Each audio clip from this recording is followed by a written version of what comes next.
আমি কলা কাঁচাই খাচ্ছি, পাকিয়া খাচ্ছি, আলুর সাথে দিয়ে খেয়েছি। এখন আমার ইচ্ছা বাদুর নাই খেতে আমি খাবো। আজ এই লোহার কাণ্ড করে আমি যে কলার কথা বলছি, এ কলা সে কলা নয়। না, না স্বামী না, আমি আরো কিছু কথা বলছি।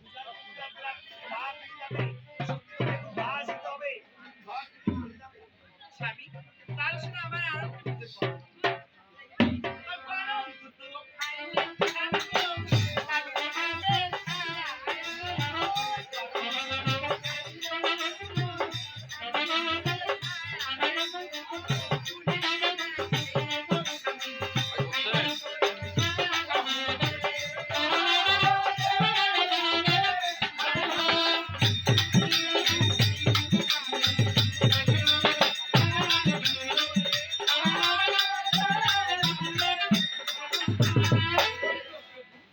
গরম দুধ খাইলে প্রভু তারুর যাবে ছাল, আর চুড়ে না খাইলে প্রভু ওই খাইবেন। আমার বাবার বাসটি কামদনি গাড়ি ছিল, আমি টুকটা আউটি খাচ্ছি, লৌটি খাই, দই করি খাচ্ছি, গোল করি খাচ্ছি। এখন বাথরুমে নাই কিন্তু আমি খাবো। গাড়ি আমার মুখে রাখতে দিতে আমার দাঁত ভেঙে যাবে। আমি দুদিন পর তোমাকে বলবো, আমি হলো পুরো আপনি আমার বিয়ে।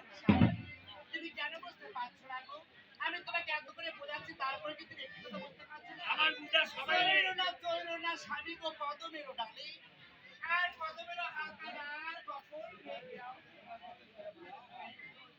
আমি একটি কথা জিজ্ঞেস করতে চাই। আচ্ছা বলো। বলো তো কতদিন থাকে নারী বাবা মায়ের ঘরে, কতদিন হলে বিয়ে আলাপ করে, কতদিন হলে নারীটা বিয়ে দেয়, আর কতদিন পরে ওই নারীকে স্বামী সোহাগ পায়। তাই নাকি স্বামী? তাহলে শোনো, 12 বছর বয়স যখন আমার বাপু মায়ের ঘরে, 13 বছর হইলে পরে বিয়ে আলাপ করে, 14 বছর বয়স হলে বিয়ে দেওয়া হয়, 16 বছর পূর্ণ হলে তোমার মতো স্বামী আমার আজ স্বামী। তাহলে শোনো, আমি একটি কথা বলতে চাই। আচ্ছা বলো তো, তোমার বাবার বাড়িতে কেউ কি কোনোদিন নাও, ঝিঙ্গা, কুমড়া এসব গাছ গাড়েনি? জানো আমার মা আমাকে, আমার বাবা আমার মাকে বিবাহ করে নিয়ে এসেছে, মা লাউয়ের গাছ লাগিয়েছে, লাউ হয়েছে, সবাই লাউ খাচ্ছে। তাই নাকি স্বামী? তাহলে শোনো আমার একটি কথা। ও জানি দিলা পালে দেব